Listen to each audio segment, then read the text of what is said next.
የአይሻ ባል ከጓደኛዋ ባል ጋር ለስራ ጉዳይ በመስሪያ ቤታቸው አማካኝነት ፊልድ ወጡ።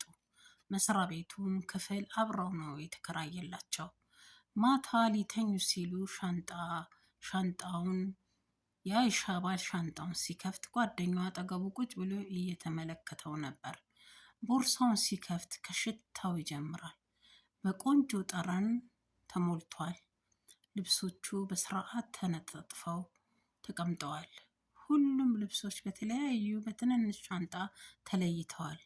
በሁሉም ትንንሽ ሻንጣዎች ውስጥ ትንንሽ ወረቀት የተጻፈ በጽሁፍ ተደርጎበታል። አንዱን ወረቀት ብድግ አድርጎ ሲያየው አላህ ከሸረኛ ከምቀኝ ይጠብቀ ይላል። ሁለተኛ ወረቀት ደግሞ ፈጣሪ በሄድክበት ይጠብቀህ ይላል።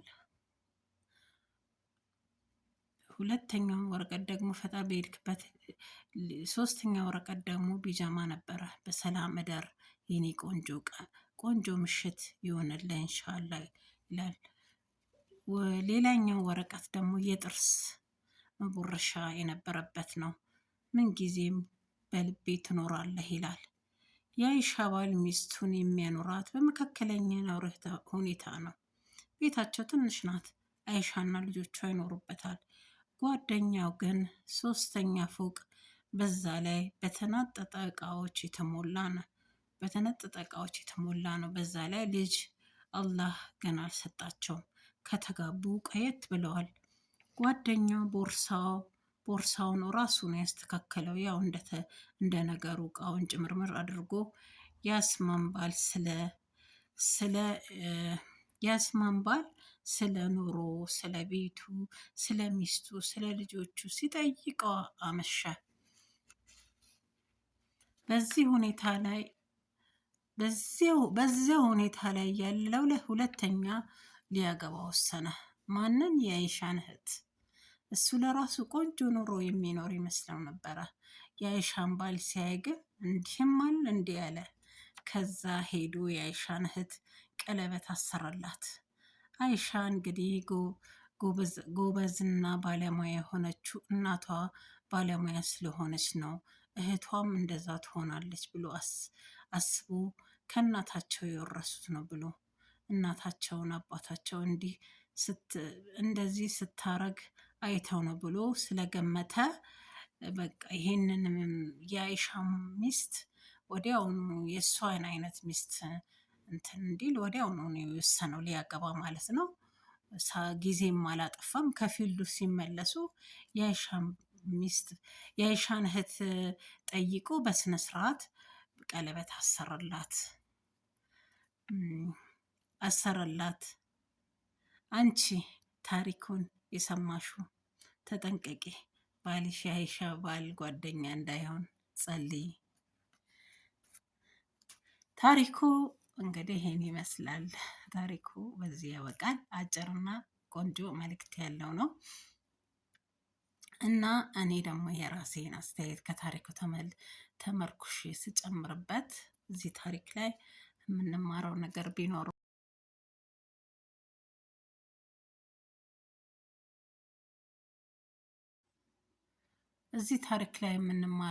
ቢኖር እንግዲህ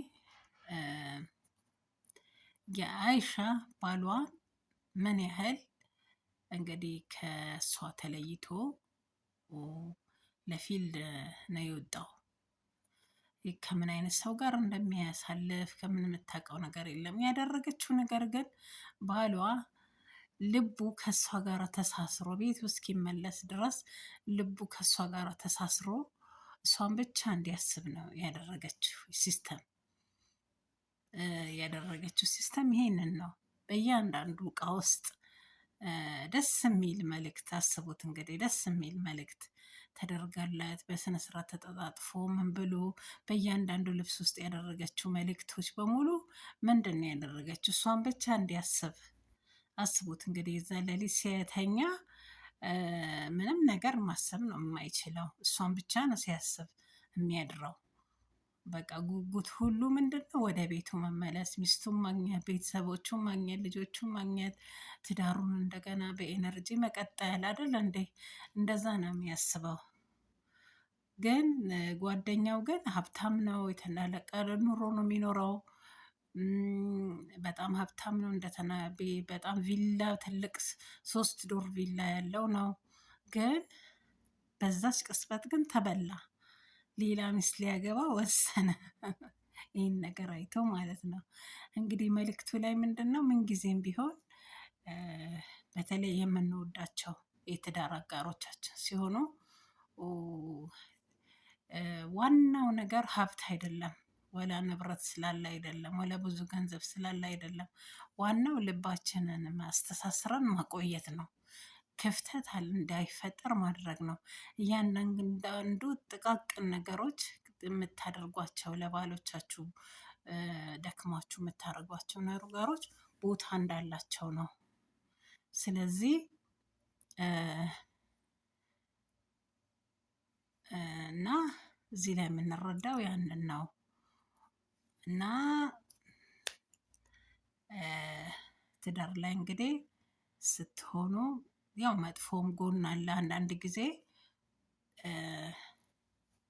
መጥፎም ጓደኛ ሊኖር ይችላል። መጥፎም ነገር ልታዩ ትችላላችሁ። እናንተ ጋር ግን በራሳችሁ አሁን ይሄ ሰው ስለ ራሱ ብቻ ነው ቢዚ ሆነው፣ በራሱ ነገር ላይ ብቻ ነው ቢዚ ሆነው። ለምን በቃ የሁሉ ነገር መልእክቱ ምኑ ራሱን ብቻ እንዲመለከት ወደ ሌላ እንዳያይ ነው ያደረገ። ያ ግን በቃ ምንም ሚስቱ ለሱ እንዲመለስ ምንም ያደረገችለት ነገር እንኳን የለም። አንድ ነገር እንኳን የሆነች ነገር እንኳን ቋጥራ እንኳን አላረገችለትም። ምንም ነገር በቃ ገባችሁ?